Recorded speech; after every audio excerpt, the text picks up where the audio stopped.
2024년도 첫 번째 주일 예배로 주님 앞에 나아갑니다.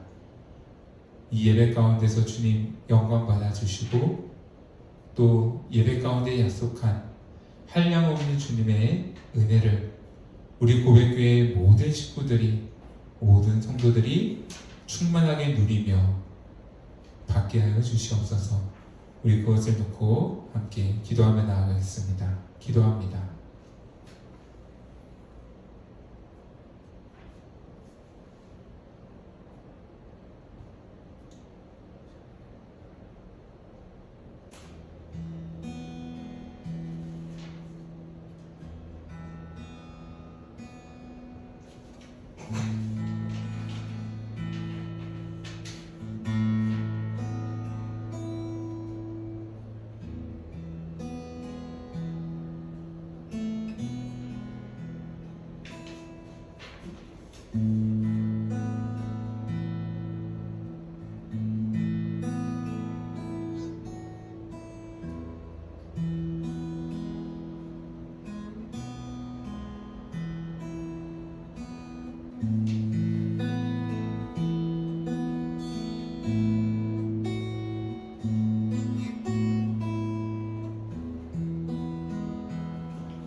하나님께서 우리를 이 예배의 자리로 초대하셨습니다.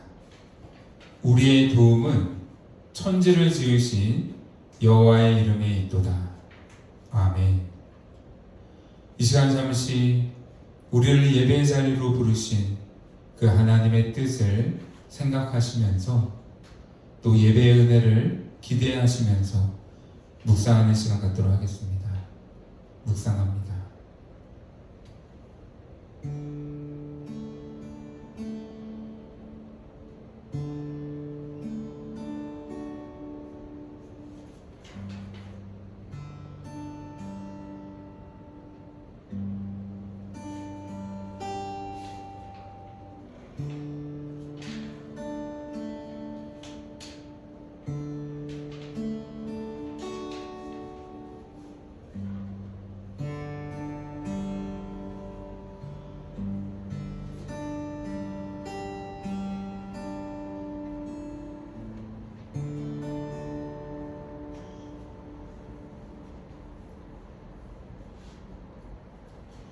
이 시간 다 함께 사도신경으로 우리의 신앙을 고백하도록 하겠습니다. 나는 전능하신 아버지 하나님 천지의 창조주를 믿습니다. 나는 그의 유일하신 아들 우리 주 예수 그리스도를 믿습니다. 그는 성령으로 잉태되어 동정녀 마리아에게서 나시고 본디오 빌라도에게 고난을 받아 십자가에 못 박혀 죽으시고 장사된 지 사흘 만에 죽은 자 가운데서 다시 살아나셨으며 하늘에 오르시어 전능하신 아버지 하나님 우편에 앉아 계시다가 거기로부터 살아있는 자와 죽은 자를 심판하러 오십니다. 나는 성령을 믿으며 거룩한 공교회와 성도의 교제와 죄를 용서받는 것과 몸의 부활과 영생을 믿습니다. 아멘. 이 시간 함께 시편 찬송 33편 시편으로 하나님께 찬양으로 영광 드리겠습니다.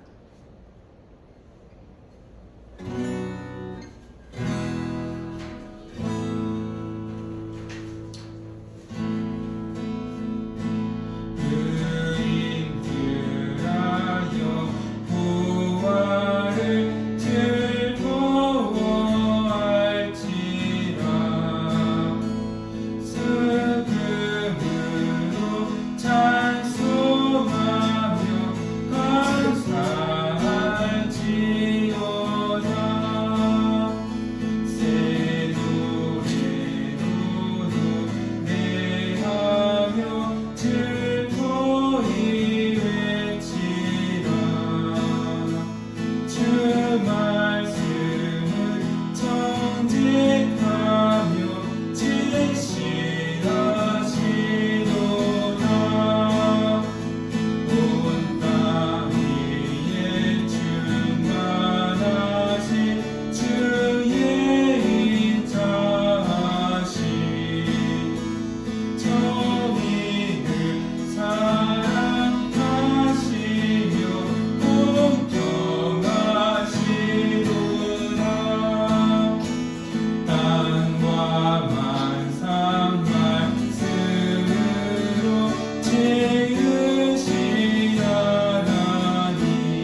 나의 평생의 한 가지 소원, 나의 평생에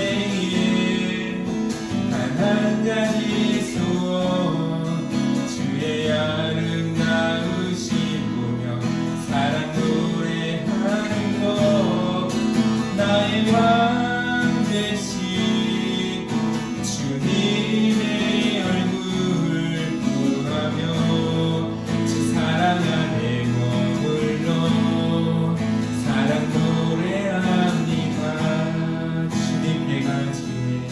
주님 내가 주의 장막을 사모합니다. 오직 주의 임재를 갈망합니다. 주의 집에서의 하루가 다른 곳의 전날보다 좋으니 주 사랑 안에 머물며 사랑 노래합니다. 주님 내가 주의 장막을 사모합니다. 오직 주의 임재를 갈망합니다. 주의 집에서의 하루가 다른 곳의 전날보다 좋으니 주 사랑 안에 머물며 사랑 노래합니다. 나의 평생에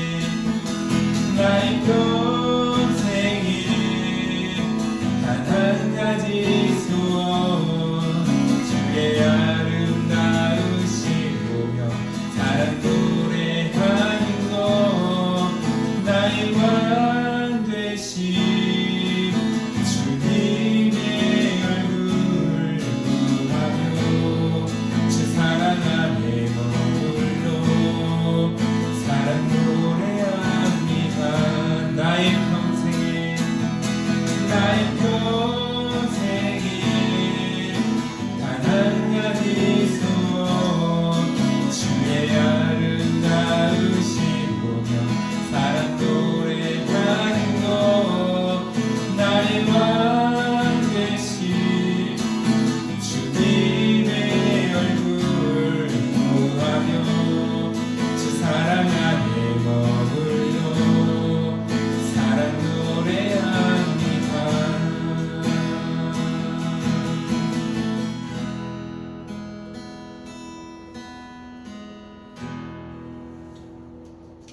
거룩한 길 위에 나를 세우셨네.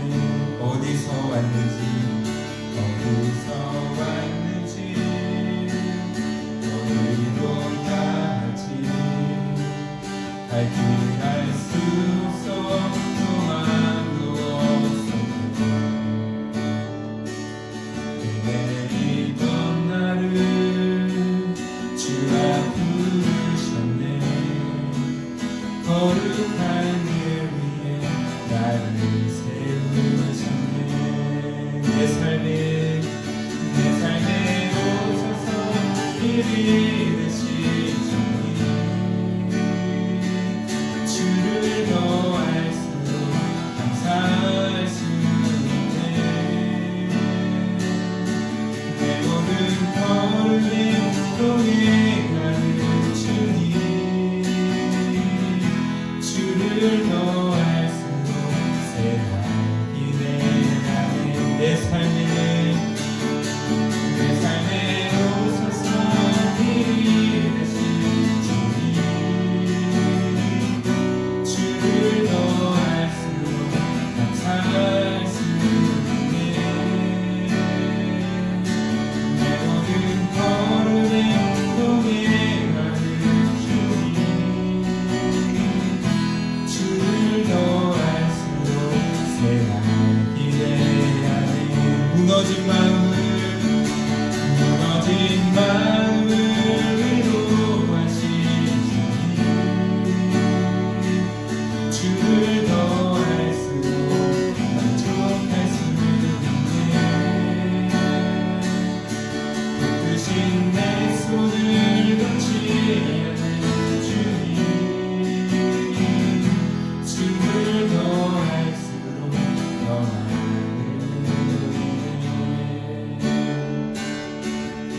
주의 날개 아래 거하는 것,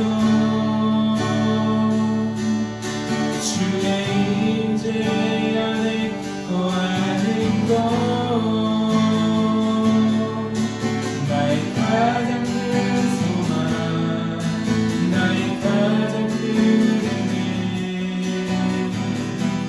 주와 함께 동행하는 주의 날개 아래 거하는 것, 주의 임재 안에 거하는 것, 나의 가장 큰 소망, 나의 가장 큰 은혜, 주와 함께 동행하는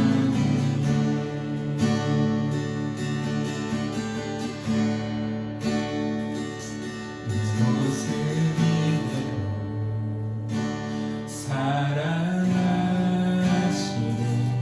연약한 그대로 사랑하시네. 나의 모든 발걸음 주가 하시나니 날 인도하소서. 내 모습 이대로 사랑하시네. 연약한 그대로 사랑하시네. 나의 모든 발걸음 주가 하시나니 날 인도하소서. 주의 날개 아래 거하는 것, 주의 임재 안에 거하는 것, 나의 가장 큰 소망, 나의 가장 큰 은혜, 주와 함께 동행하는 주의 날개 아래 거하는 것,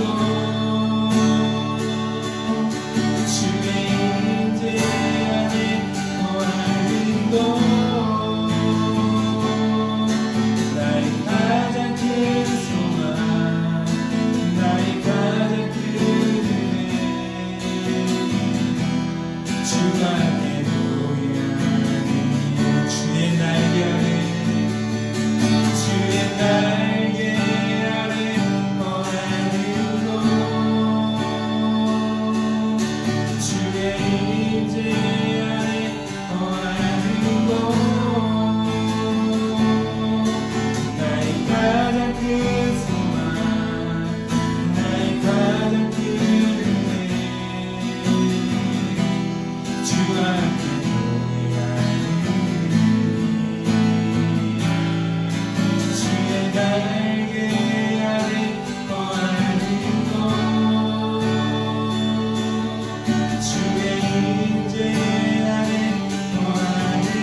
시간에 함께 잠시 합심 기도하는 시간 갖기 원합니다.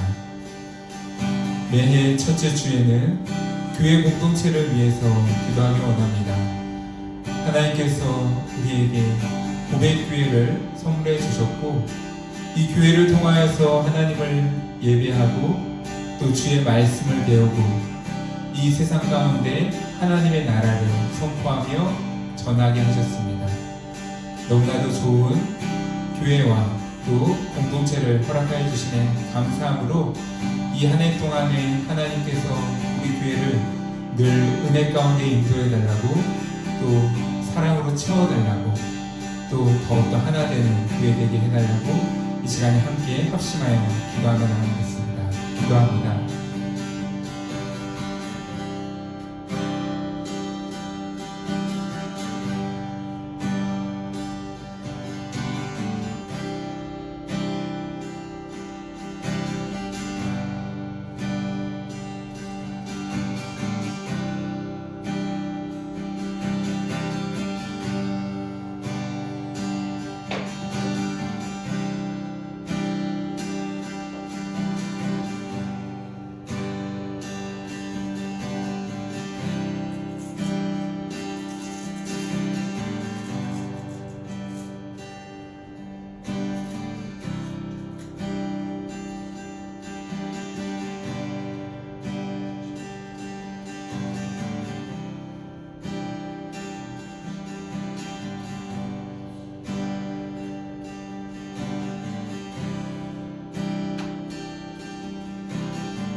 전능하신 하나님, 새해 첫 주일에 주님 안에서 함께 모여 예배드리게 하시니 감사드립니다. 지난 1년도 우리의 삶을 인도하여 주시고 모든 것이 합력하여 주님의 뜻을 이루게 하셨음을 고백합니다. 올해도 새 일을 행하시는 하나님의 일하심을 기대합니다. 모든 일에 온전히 주님을 믿고 의지하며 나아가오니 우리 삶에 예수님의 십자가와 부활이 중심이 되게 하여 주시옵소서.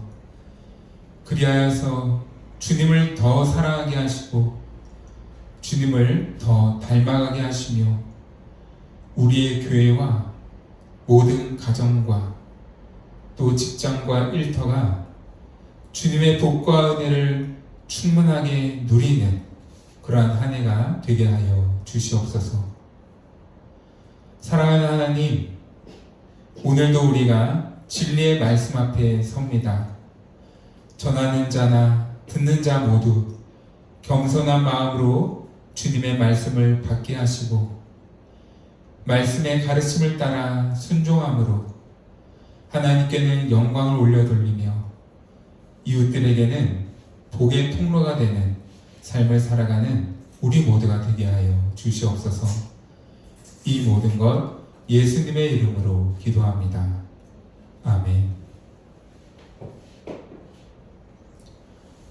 광고 전하도록 하겠습니다. 새해의 첫 주일 예배입니다. 오늘 예배 자리에 나온 모든 분들을 예수님의 사랑으로 환영하고 축복합니다. 네, 우리 고백교회가 첫 예배를 드린 지 딱 1년이 되었습니다. 지난 한 해 동안에도 인도해 주시고 보호해 주신 하나님께 감사를 드립니다. 돌아보면 모든 것이 은혜였음을 고백하게 됩니다. 제가 작년 첫 번째 예배 영상을 주중에 봤는데요. 기억이 새록새록 나더라고요. 첫 예배를 드릴 때에는 앞에 없는 게 많았습니다. 저 블라인드도 하나도 없었고 또 저쪽은 벽지가 뭐 새로 이렇게 바르지 않은 상태에서 이쪽이 다 낡은 벽지 그대로 둔 채 예배를 드렸고요. 또 여기 의자들도 그때는 여기저기서 불러다니는 거 주워온 거 4개, 5개 놔두고 예배를 드렸었죠. 그렇게 우리 첫 예배를 시작했는데 1년을 지나서 딱 이렇게 보니까 모든 게 다 갖춰져 있는 거예요. 이런 걸 생각할 때 하나님이 정말 지난 1년간 우리 교회를 긍휼히 여겨주시고 또 잘 보살펴 주시고 또 인도해 주시고 채워주셨구나 라는 것을 저절로 고백하게 되더라고요. 올 한 해도 우리 주님만 의지하며 나아갑시다. 또 각자의 삶 가운데 하나님께서 정말 선한 목자 되어 주셔서 채워주실 그 은혜의 선물들을 기대하며 나아갑시다. 우리 모두에게 풍성한 은혜가 있는 그런 2024년이 되기를 축복합니다. 계속해서 하루 한 장 말씀 묵상도 올해도 계속 이어가려고 합니다. 이제는 여호수아 1장부터 5장까지 월요일부터 금요일까지 하루에 일주일에 5장 그렇게 묵상하는 것으로 계획을 세워봤는데요. 여호수아 말씀은 이제 하나님께서 약속해 주신 그 땅을 정복해가는, 그래서 12지파가 이제 그 땅 가운데 정착하게 되는 그 역사가 기록된 책이죠. 우리가 이 말씀을 묵상하는 가운데 올 한 해 우리에게 주실 은혜들을 우리가 하나님의 약속을 붙듦으로 하나씩 하나씩 쟁취해 나가는 그러한 해가 되기를 소원하기를 축복합니다. 오늘도 예배 후에는 간단한 다가와 함께 성도의 규제를 꼭 나누고 돌아가 주시기를 부탁드립니다. 이제는 요리 문답 순서를 가지려고 합니다. 하이델베르크 1문과 2문을 가지고 우리가 함께 고백하기 원하는데요. 주보 뒤에도 나와 있고 또 앞에 PPT 화면에도 띄워져 있습니다. 제가 질문을 읽으면은 다 함께 한 목소리로 답변을 하나님 앞에 고백하기 원합니다. 하이델베르크 요리 문답 제1문.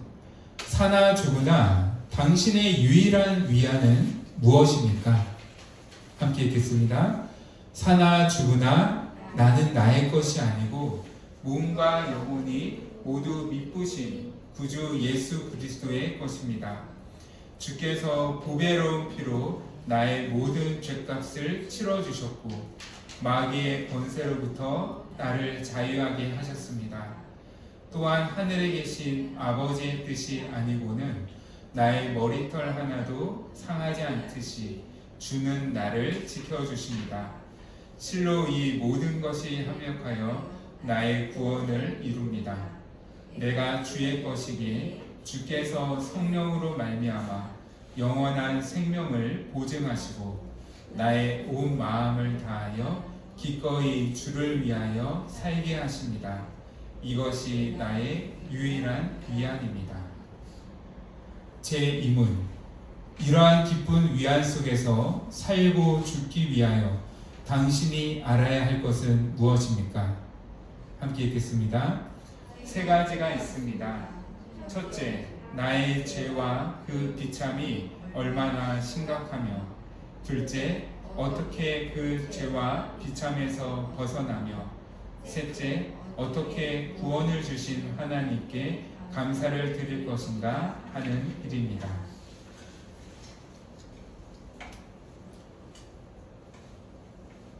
이 유리문답이 이제 주보에 이제 함께 나가게 되니까요. 주중에도 이렇게 들여다보시면서 우리가 무엇을 믿고 고백하는지를 또 생각하는 시간을 가지시기를 바랍니다. 이 시간에는 우리가 드린 헌금과 함께 또 우리의 사랑을 주님 앞에 고백하시면서 찬양하시겠습니다. 온 마음 다해 사랑합니다. 온 마음 다해 주 알기 원하네. 내 모든 삶 당신 것이니 주만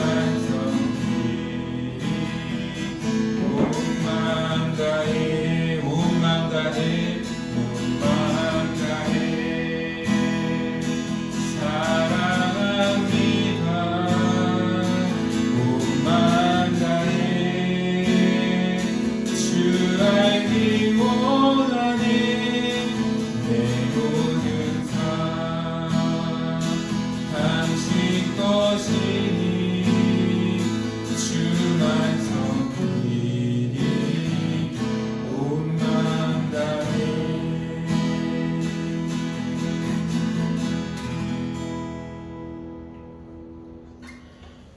시간 드려진 봉헌을 위하여서 기도하겠습니다. 사랑하는 하나님, 감사합니다. 늘 우리에게 가장 좋은 것으로 채워주시는 하나님, 주님이 우리의 아버지 되시니 그것이 우리에겐 얼마나 다행인지 모릅니다. 하나님, 우리가 가진 모든 것이 다 하나님의 것임을 고백합니다. 내게 있는 것 중에 하나님의 것을 늘 먼저 구별하여서 드릴 수 있는 그러한 선한 마음과 믿음을 우리 가운데 허락하여 주시옵소서. 또한 나머지 내게 있는 것들도 또한 그것이 온전히 내 몫임을 생각하는 것이 아니라 이웃과 함께 또 하나님의 나라를 위하여서 기쁨으로 사용할 줄 아는 그러한 지혜를 우리 가운데 허락하여 주시옵소서. 그래야 해서 내게 있는 모든 것이 하나님께는 영광이 되고 또 함께하는 이들에게도 축복이 되는 그러한 은혜의 역사가 우리 모든 교회와 가정과 식구들 가운데 있게 하여 주시옵소서. 이 모든 것 감사드리며 예수님의 이름으로 기도드립니다. 아멘. 오늘 우리에게 주시는 하나님의 말씀은 사도행전 11장 10절에서 18절까지의 말씀입니다. 이런 일이 3번 있은 후에 모든 것이 다시 하늘로 끌려 올라가더라. 마침 3사람이 내가 유숙한 집 앞에 서 있으니 가이사랴에서 내게로 보낸 사람이라.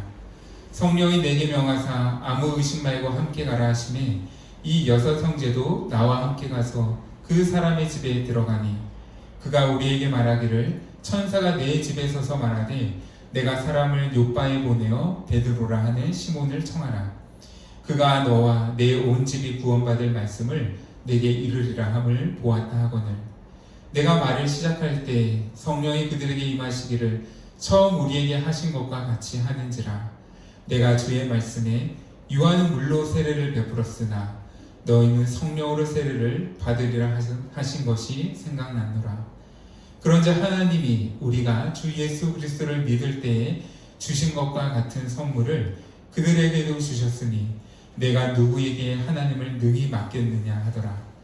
그들이 이 말을 듣고 잠잠하여 하나님께 영광을 돌려 이르되 그러면 하나님께서도 이방인에게도 생명 얻는 회개를 주셨도다 하니라. 아멘. 오늘 본문 말씀은 초대교회의 중심인 예루살렘에서 벌어진 하나의 갈등으로 시작이 됩니다. 우리가 읽은 본문은 사도행전 11장이었는데요. 바로 앞장인 사도행전 10장을 보면은 이 10장에서 베드로는 가이사랴의 한 이방인의 집에 가서 복음을 전했습니다.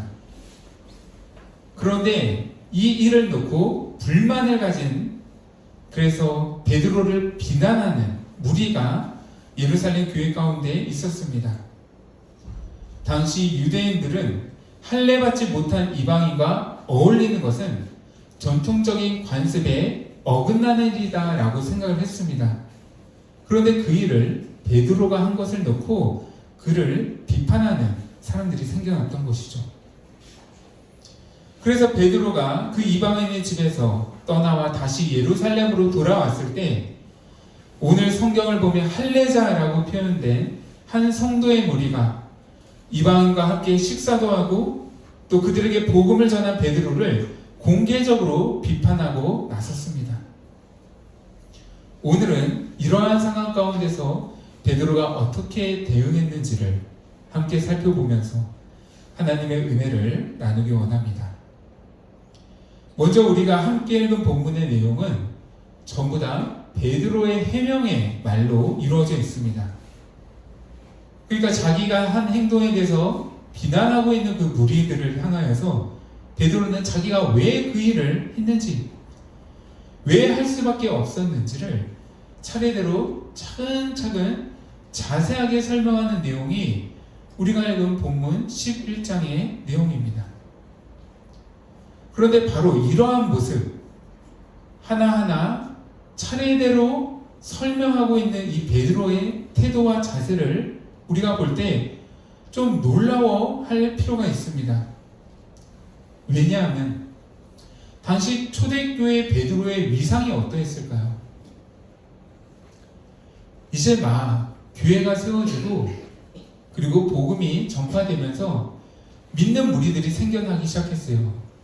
그리고 믿는 무리들 가운데 이제 하나의 장소들을 정해서 교회들이 세워져 나가기 시작한 시점입니다. 그런데 그때 사도였던 베드로의 위상은 어떠했을까요? 이 베드로는 예수님의 공생의 사역 그 3년 동안에 늘 함께 동행했던 사람이었죠. 12제자 중에 속했던 한 사람, 그것도 그 무리들 중에서도 늘 앞장서서 주님과 함께했던 사람이 베드로였습니다. 그리고 예수님의 승천하신 이후로는 예수님께로부터 직접 사도로 임명받은 자로서 그는 초대교회의 지도자로서의 역할을 했던 사람이었습니다. 그렇기에 이 베드로를 통해서 참 놀라운 이적의 역사도 그때 당시 많이 일어나고 있던 시점이었죠. 베드로가 한 번 설교하니까 유대인 무리 중에 3,000명이 하루아침에 회개하고 주기로 돌아오는 역사도 일어났었고요. 또 성전으로 올라가는 길 가운데서 못 걷던 자에게 그가 내가 너에게 줄 금과 은은 없지만 예수 그리스도의 이름으로 일어나 걸으라 라고 선포했을 때 평생 단 한 번도 걷지 못했던 자가 일어나 걷는 놀라운 이적의 역사도 일어났습니다. 그러한 시대 가운데서 이 베드로의 위상이 얼마나 높았을까요? 이 점을 생각한다면은 지금 베드로를 향해서 들어오는 그 비난의 목소리, 그런 비판의 목소리쯤은 베드로가 자신이 가진 그 권위를 이용해서 얼마든지 잠재울 수 있는 상황이었습니다. 야, 너희가 예수님을 아냐? 너희가 예수님과 함께 동행해 봤냐? 이렇게 말하면서 너희가 지금 나를 향해서 비난하는 거, 비판하는 거는 성령을 거스르는 행동이다 라고 하면서 무섭게 정죄할 수 있었습니다. 하지만 오늘 본문에서 베드로는 그렇게 하고 있지 않는 것이죠.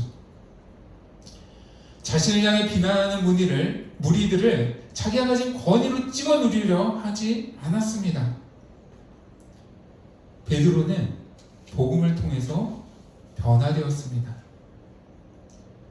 사복음서 안에서의 베드로의 모습을 한번 떠올려 볼까요? 베드로는 언제나 혈기왕성했던 사람이었죠. 12제자들 중에서 누구보다도 예수님께 인정을 받는 것에 늘 목말라 했던 제자가 바로 베드로였습니다. 그래서 베드로는 늘 앞장서서 자기를 주장하려고 했었죠. 하지만 이제 베드로는 변화되었습니다. 예수님의 그 십자가와 부활의 복음이 그랬던 베드로를 변화되게 만들었습니다. 사복음서 안에서의 베드로의 모습과 사도행전 속에서의 베드로의 모습이 놀랍도록 달라져 있다는 것을 설명하는 문장 중에서 제가 제일 좋아하는 문장은 유진 피터슨이 쓴 문장입니다. 그가 쓴 메시지 성경 베드로 전후서의 머릿말에 보면은 이러한 문장이 있는데요. 제가 읽어드리겠습니다. 한번 들어보세요. 초대교회에서 그의 영향력은 대단했으며 모든 이들의 인정을 받았다. 그는 힘찬 설교와 뜨거운 기도, 담대한 치유 사역과 지혜로운 지도력을 통해서도 자신에게 주어진 신뢰가 정당하다는 것을 증명해 보였다. 베드로가 영향력 있는 자리에 있으면서 처신한 방식은 그의 영향력보다 훨씬 인상적이다. 그는 중심에서 벗어나 있었고 권력을 휘두르지 않았으며 예수님께 한결같이 순종했다. 카리스마 넘치는 성품으로 보나 으뜸으로 인정받는 위치로 보나 그는 쉽게 권력을 넘겨받을 수도 있었고 예수와의 각별한 관계를 내세워 스스로를 높일 수도 있었다. 그러나 오늘날의 영적 지도자들이 자주 범하는 것과 달리 그는 그렇게 하지 않았다. 그것은 참으로 인상 깊고 감동적이다. 네, 여기까지가 베드로의 변화에 대해 설명한 유진 피터슨의 문장입니다. 우리가 세상을 살아가다 보면은 조금만 힘 있는 자리에 오르게 돼도 그 힘을 과시하면서 갑질을 하는 사람이 얼마나 많나요? 그러한 갑질의 결과 우리 사회 가운데 고통받는 을들이 또 얼마나 많이 있나요? 세상만 그런가요? 교회도 별반 다르지 않는 모습들이 참 많이 있죠. 교회 안에서도 직분자의 권위적인 태도 때문에 시험에 들고 또 교회를 떠나가는 경우는 너무나도 흔해서 이제 그러한 케이스는 별로 특별해 보이지도 않습니다. 참 안타까운 일이죠. 베드로도 충분히 그럴 수 있었습니다. 그럴 만한 위치에 있었고 그럴 만한 권위도 그에게는 있었습니다. 하지만 베드로는 자신을 비난하는 무리들을 향해서 사도로서의 권위를 가지고 찍어 누르고 무시하지 않았습니다. 오히려 베드로는 하나님께서 하신 일들을 차근차근 그들에게 설명하기 시작했습니다. 자신을 향해 비판하는 무리들의 목소리가 커져 있는 그 상황을 자신이 깨달은 하나님의 뜻을 설명하는 기회로 삼고 자세하게 그것을 이야기하기 시작했습니다. 오늘 보면 10절과 12절까지의 말씀을 제가 다시 한번 읽어드리겠습니다. 이런 일이 3번 있은 후에 모든 것이 다시 하늘로 끌려 올라가더라. 마침 3사람이 내가 유숙한 집 앞에 서 있으니 가이사랴에서 내게로 보낸 사람이라. 성령이 내게 명하사 아무 의심 말고 함께 가라 하시매 이 6 형제도 나와 함께 가서 그 사람의 집에 들어가니. 아멘. 베드로는 자기를 비난하는 사람들을 향해 왜 자기가 그러한 일들을 했는지를 하나씩 설명하였습니다. 10절에 있는 이런 일이라는 것은 그가 본 환상을 설명하는 것이죠. 베드로는 기도하던 중에 하나님께서 보여주신 한 환상을 보게 됩니다. 하늘로부터 큰 그릇이 내려왔는데 그 그릇 속에는 짐승들이 가득 차 있었습니다. 그 짐승들은 정결한 짐승도 있었고 부정한 짐승들, 그러니까 하나님의 율법 가운데서 너희는 이것들을 먹지 말아라 라고 금해놓은 부정한 동물들도 그 그릇 안에 함께 있었는데 그 그릇을 하늘로부터 내려오면서 한 가지 음성이 들려옵니다. 베드로야, 너가 저것을 먹어라 라. 너가 저것을 먹어라 하는 음성이었죠. 이에 베드로는 대답했습니다.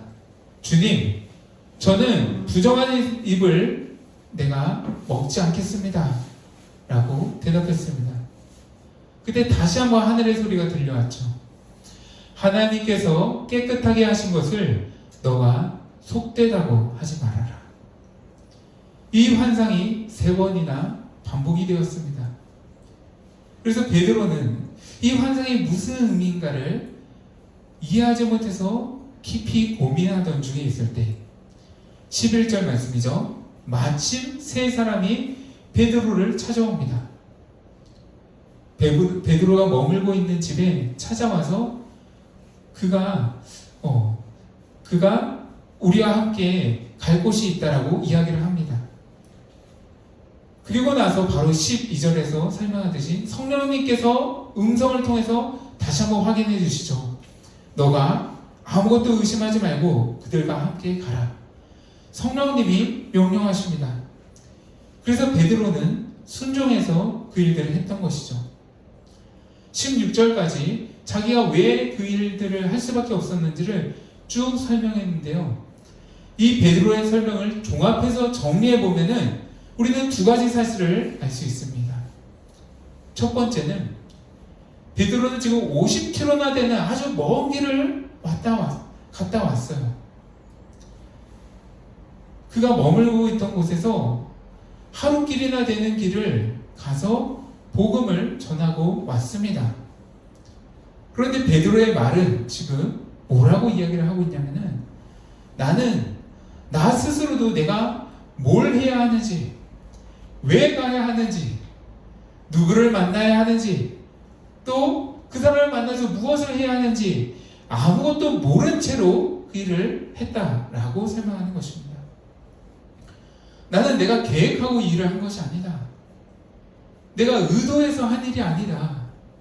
하나님께서 환상을 통해서 내게 명령하시고, 또 사람들을 통해서 외적으로도 확인해 주시고, 또 마지막으로 성령님을 통해서 내게 명령해 주심으로써 나는 그 일을 할 수밖에 없었다. 내 의지가 아니라 하나님의 뜻 가운데 나는 순종한 것뿐이다 라고 이야기를 하는 것이고요.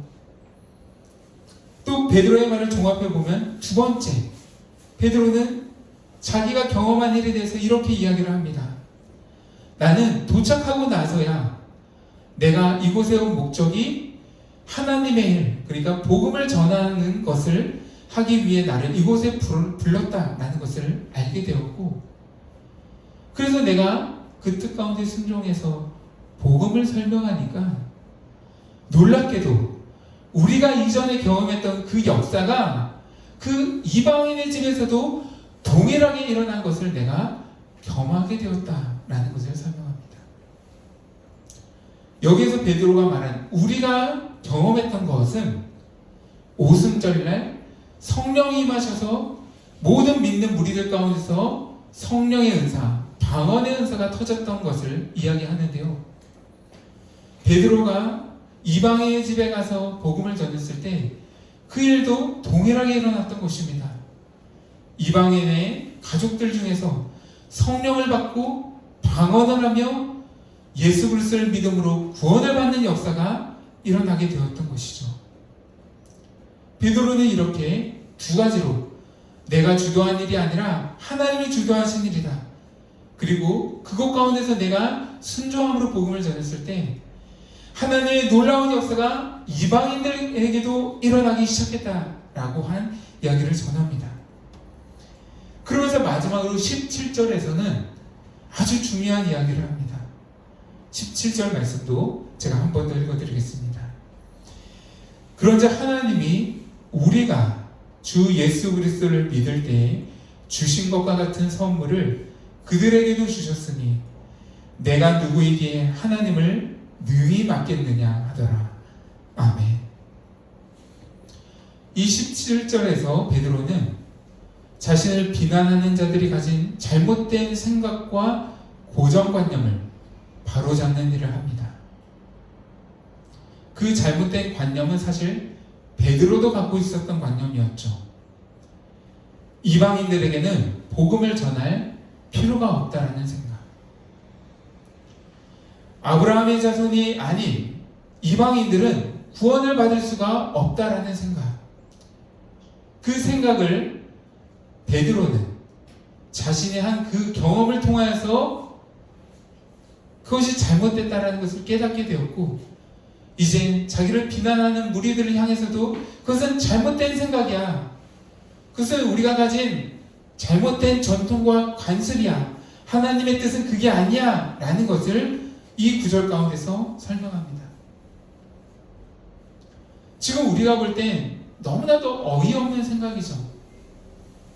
유대인만 구원을 받을 수 있고, 유대인만 예수 그리스도의 그 보혈로 죄를 사함받을 수 있고 하나님 나라 천국에 갈 수 있다라는 생각은 지금 우리가 생각할 때는 너무나도 황당한 생각입니다. 그렇지 않나요? 그런데 그 생각이 초대교회 시대에는 모든 성도들이 가지고 있었던 생각이었어요. 그들은 그 생각에서 벗어나기가 참으로 어려웠습니다. 예수님과 3년을 동고동락했던 사도들조차도 그 생각을 깨트리기가 어려웠어요. 그래서 하나님께서는 베드로에게 그 경험을 하게 하신 거예요. 너가 가진 나는 부정한 것을 가까이 할 수 없습니다 라는 생각, 그것은 내 뜻이 아니다. 너는 그 생각을 깨뜨려야 한다. 라고 해서 오늘 본문의 그 경험을 하게 하신 것이고, 이제 그것이 잘못됐다라는 것을 내가 깨달았다라는 것을 베드로가 고백하며 또 믿는 성도들을 향해서 그것을 외치고 있는 것이죠. 우리들에게도 그러한 것들이 있지 않나요? 하나님의 뜻이 아닌데 내가 경험해 왔던 것들 때문에, 또 내가 배웠던 것들 때문에 잘못된 것을 고집하고 있는 생각, 또 잘못된 믿음을 계속 놓지 않고 그것 때문에 하나님께 더 나아가지 못하고 우리의 믿음을 자라나지 못하도록 방해하는 생각. 제가 사도신경을 고백할 때마다 그것을 경험합니다. 제가 어려서부터 교회를 다니면서 늘 사도신경을 고백할 때는 눈을 감고 고백해야 된다라고 배웠어요. 야, 사도신경은 눈을 감고 해야 돼. 그러니까 너 사도신경을 다 정확하게 암송해야 돼. 그렇게 저는 사도신경을 암송하게 되었고, 이제 매주 주일 예배 때마다 사도신경을 고백할 때가 되면 눈을 감고 이제 마치 기도하듯이 그렇게 고백을 했어요. 그런데 목사님이 신학을 배우고 나니까 그게 아니더라고요. 사도신경은 기도가 아니라 말 그대로 신앙 고백, 우리의 고백이기 때문에 굳이 눈을 감고 할 필요가 없습니다. 마치 주문 외우듯이 술술술술 이렇게 외울 필요가 없어요. 오히려 고백다운 고백을 하기 위해서는 그냥 그 신앙 고백의 문장을 하나하나 천천히 보면서 그 문장을 정말 내가 믿음으로 고백하는지를 확인하면서 입술로 고백하는 것이 제일 좋다라는 것을 알게 되었습니다. 그래서 이제는 눈을 뜨고 사도신경을 고백하는데 참 사람이 이상해요. 마치 죄를 짓는 듯한 느낌이 들어요. 평생을 눈을 감고 고백했던 것을 이제 눈을 뜨고 고백을 하니까 지금 내가 뭔가 잘못하고 있다라는 느낌이 계속 듭니다. 오늘도 그랬어요. 이게 이상한 거예요. 사람이 얼마나 익숙해진 습관을 벗어나기가 힘든가, 한번 고정된 관념을 버리기가 힘든가를 저는 사도신경을 고백할 때마다 느낍니다. 근데 아마 사도신경만 그런 게 아닐 거예요. 우리가 지금 알지는 못해서 고치지 못하고 있지만 분명 우리 안에는 성경의 가르침과는 잘못된 생각들이 분명 있을 겁니다. 그게 없는 사람은 없죠. 우리 모두에게는 진리가 아닌 잘못된 진리가 하나씩, 둘씩 다 가지고 있습니다. 따라서 예배의 자리에 나와서 또 우리가 성경 공부를 하면서 또 성도의 교제를 나누면서 우리가 해야 하는 일은 내가 가진 생각들, 또 내가 가진 계획들, 또 내가 가진 믿음들이 정말 성경적인 것인가, 성경대로 내가 생각하고 성경의 뜻을 따라서 내가 계획을 세우고 또 살아가고 또 믿고 있는가를 계속 점검하고 그것들을 교정해 나가는 작업들을 해야 되는 것입니다. 베드로는 바로 그것을 했던 것이고, 그리고 성도들에게 그것을 해야 된다라고 말하고 있는 것이죠. 오늘 말씀을 정리하도록 하겠습니다. 자신을 향해 비난의 목소리를 높이는 사람들을 향해서 베드로가 오늘 한 행동은 우리 믿는 자들에게 참으로 좋은 모범이 됩니다. 그는 그것을 자신의 권위를 내세워서 억누르려 하지 않았어요. 하나님 안에서 우리 모두는 평등한 존재다, 수평적인 존재다 라는 것을 생각하고 그 반대자들의 목소리를 존중했습니다. 그리고 자기가 가진, 자기가 경험한 하나님의 일과 또 하나님의 뜻을 그들에게 자세하게 잘 설명하며 설득해 나가는 작업을 했습니다. 우리도 그렇게 되기를 원합니다. 나와 다른 생각을 가진 사람들을 내가 가진 힘을 이용해서 또 내가 가진 어떤 지위나 다른 것들을 이용해서 억누르고 무시하기보다는 하나님 안에서 먼저 존중하고 또 서로의 생각이 맞는 것은 맞다라고 말하되 잘못된 것은 성경적으로 우리가 서로를 교정해 줄 수 있는 그러한 동역자가 될 수 있기를 간절히 축원합니다. 또한 베드로가 했던 것처럼 내게 있는 잘못된 것들이 정말 말씀 앞에서 하나씩 깨어지는 것들을 경험해 나가는 우리가 되기를 원합니다. 2024년 한 해 우리가 첫 예배를 드리면서 앞으로의 우리의 예배가 내 안에 있는 잘못된 것들을 깨트리고 하나님 보시기에 기뻐하시지 않는 것들을 내려놓게 만들고 하나님이 기뻐하시는 것들을 우리가 붙들며 그것을 바라보며 나아가게 하는 그런 예배가 될 수 있기를 간절히 축원합니다. 이 시간에 우리 주를 더 알수록 아까 불렀던 찬양 한 번 더 함께 부르고 또 말씀 생각하시면서 잠시 기도하는 시간 갖기 원합니다.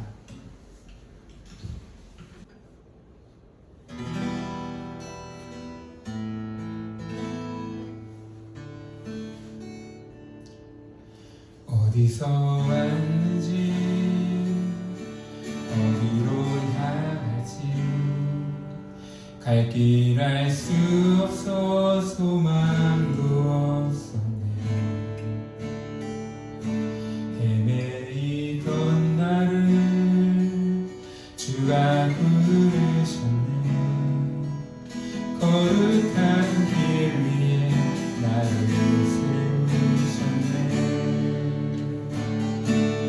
내 삶에 오셔서 길이 되신 주님, 주를 더 알수록 감사할 수 있네. 내 모든 걸음에 동행하는 주님, 주를 더 알수록 새날 기대하네. 내 삶에 오셔서 길이 되신 주님, 주를 더 알수록 감사할 수 있네. 내 모든 걸음에 동행하는 주님, 주를 더 알수록 새날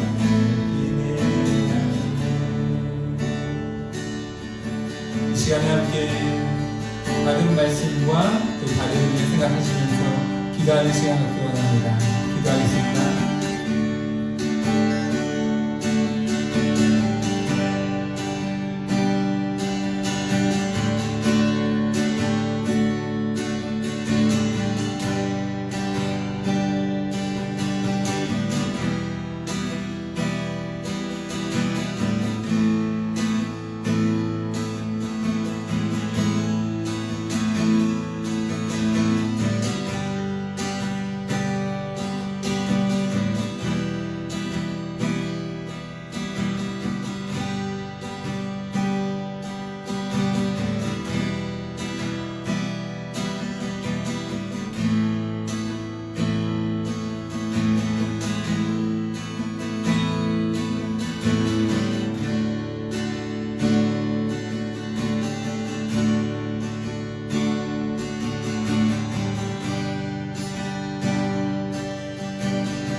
사랑하는 하나님, 감사합니다.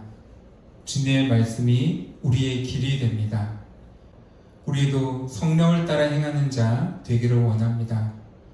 내 생각과 또 내 계획과 다른 길로 주님이 인도하실지라도 늘 주님의 지혜가 나의 지혜보다 더 높음을 신뢰하는 가운데 그 길로 믿음으로 걸어가는 자들 되게 하여 주시옵소서.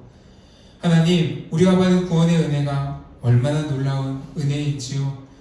우리가 그 은혜를 생각할 때 늘 주께로부터 힘을 얻게 하여 주시고 또 늘 감사하는 자들 되게 하여 주시고 늘 내게 있는 것을 통하여서 주께 드리기를 기뻐하는 자들 되게 하여 주시옵소서. 이번 또 한 주를 살아가게 됩니다.